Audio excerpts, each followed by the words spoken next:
Hola jóvenes, espero se encuentren muy bien. El presente tutorial decidí hacerlo con la intención de que revisemos rápidamente los conceptos de capacidad de proceso.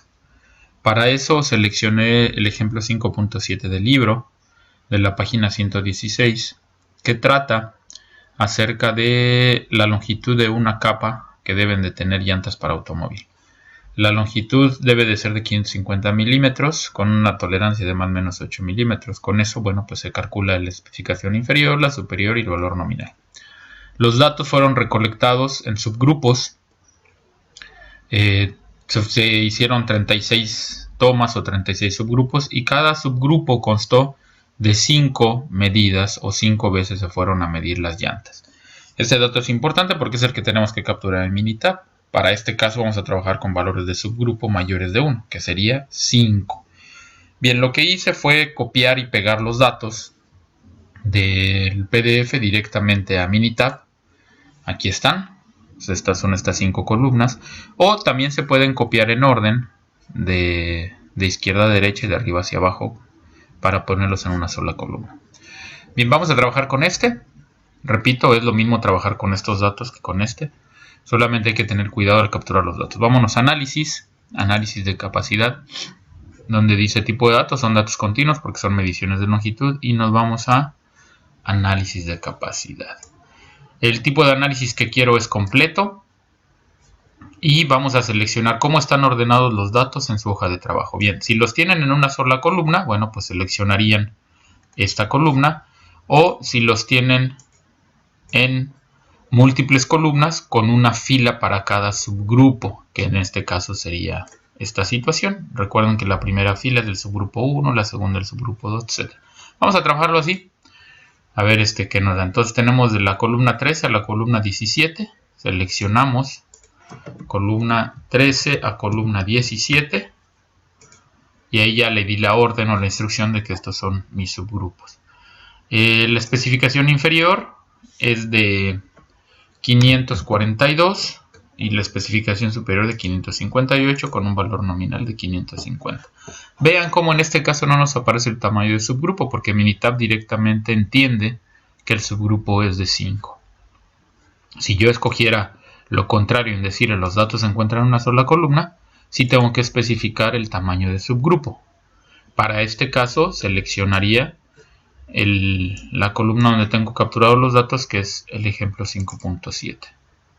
Y tendría que decirle aquí que el tamaño de subgrupo es de 5. ¿Ok? Ambos procedimientos son correctos. Bueno, vamos a darle con este.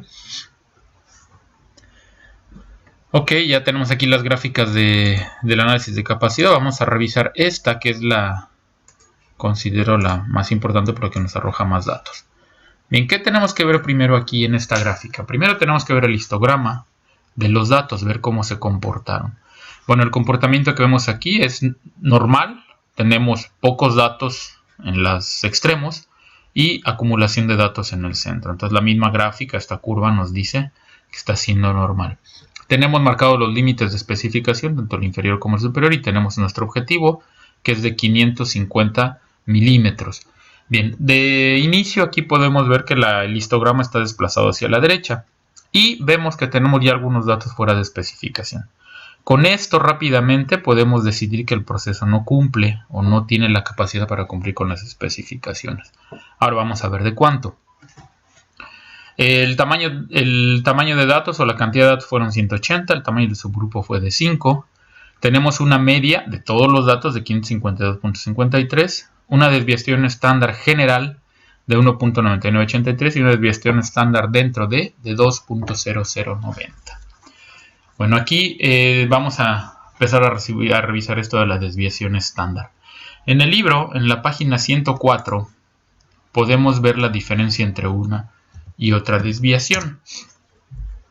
La desviación estándar o las diferentes desviaciones estándar que se utilizan es para calcular diferentes capacidades. La capacidad de corto plazo se utiliza una desviación estándar que se calcula con el promedio de los rangos entre un valor de constante de 2. Entonces, ¿el promedio de los rangos de dónde sale? Bueno, pues de los datos de Minitab o de los datos del ejercicio. Yo tendría que tomar el rango de cada uno de los valores de cada subgrupo y al final obtener un promedio. Aquí está el promedio. Aquí está el promedio, perdón. Entonces, de cada uno de los subgrupos se toma el rango. Por ejemplo, vamos a ver en este caso, tengo el valor menor es 549, el valor mayor es 553, el rango es 4. Tendría que tomar así cada valor. En este caso tengo el menor 550, el mayor 553, el rango es 3. Y obtengo la media o el promedio de todos estos rangos. Bien, este valor del promedio del rango entre el valor de una constante que se llama D2, que se lo encontramos en la página 449. Aquí tenemos el valor de D2 para estimar la desviación estándar. Para un tamaño de subgrupo 5 sería este valor. Al dividirlo nos debería de dar la desviación estándar dentro de. La desviación estándar dentro de es una desviación para calcular capacidad de corto plazo o CP. Esto significa que está considerando únicamente la diferencia o la desviación entre los datos del subgrupo. ¿Por qué? Porque estoy tomando precisamente la diferencia o la variación que hay en las medidas dentro del subgrupo. Acuérdense que estamos trabajando con rango. Entonces, la de corto plazo, eso es lo que nos indica. El Minitab nos lo pone como dentro de, que es corto plazo para nosotros. La desviación general o la desviación a largo plazo, que es esta desviación es la desviación entre todos los datos. Esa desviación nos va a considerar la diferencia que hay de los 180 datos de todos estos. Aquí no nos los separa por subgrupo. Entonces, esa desviación estándar que se obtiene de todos los datos es la que se conoce como desviación estándar general y que me va a servir para calcular la capacidad a largo plazo, también llamada PP. Bueno, vamos a ver qué estudió aquí. El PP nos da de 1.33 y el PPK de 0.91. Con este valor de PP sería un muy buen dato. Nos está diciendo que nuestro proceso tiene la capacidad de cumplir. Sin embargo, ya sabemos que está desfasado, que estamos fuera. Y eso nos lo refleja el PPK, que es de 0.91. Para que estuviéramos dentro de la especificación tendría que ser mínimo 1. Bueno, ¿qué sucede aquí? Pues este 1.33 me está diciendo que tengo una buena proporción entre la desviación y los límites de especificación. Si yo lograra desplazar el proceso a la izquierda y centrarlo, mis límites quedarían con una buena tolerancia entre los límites de especificación. O sea, mis datos quedarían aproximadamente a esta altura y tendría un margen todavía de tolerancia para no salirme de especificaciones, porque tengo un muy buen PP, pero no está centrado. El CP sucede lo mismo, tengo valores muy similares. Aquí solamente nos reporta con 2 decimales. Nos faltaría tener un dato de más decimales para ver la diferencia, pero se parecen mucho. Entonces, ¿qué significa esto al parecerse mucho el valor de PP y CP? Que el dato realmente es un dato, el proceso es un proceso estable. Tenemos cierta estabilidad en el proceso porque nos da muy similar la capacidad del proceso a corto plazo y la capacidad del proceso a largo plazo. Nos da además otros datos que dice % de fuera de especificaciones y las partes por millón esperadas. Bueno, este dato es importante porque si no tuviéramos nosotros el valor del CP, con el % de fuera de especificación y las partes por millón, sabríamos si nuestro proceso está cumpliendo o no. Por ejemplo, aquí nos dice que para este valor de PPK de 0.91 tengo un % de especificación fuera de 0.31 y una cantidad de defectos esperados de 3113. En el libro, en la página 100, tenemos una tablita que nos relaciona precisamente los valores de CP, que está aquí, de corto plazo, y los % fuera de especificaciones con las partes por millón fuera. Entonces, por ejemplo, si tengo un valor de CP de 1, que es lo mínimo recomendable para un proceso, mi % fuera de especificaciones de 0.27% y esperaría 2700 errores. Esto es lo mínimo que debe de tener un proceso para considerarse que es de buena calidad. Para en este caso, nuestro CP nos dice que es de 1.33. Aquí nos dice el CP es de 1.33, pero el CPK de 0.91 y nos da 0.33% de fuera de especificación y 3.254. Entonces, si yo estuviera centrado en mi proceso, tendría esta cantidad de fuera de especificación y estos errores, 96, que es muy bueno. Pero estamos en realidad con el CPK, 0.91, entonces por eso esta cantidad de errores se nos sube a 3.400 casi. Bueno, espero que haya quedado más o menos claro esta parte del CP. Otro valor importante que hay que analizar o hay que revisar dentro de la capacidad del proceso es el índice de Taguchi, que ese lo vamos a encontrar la explicación en la página 103.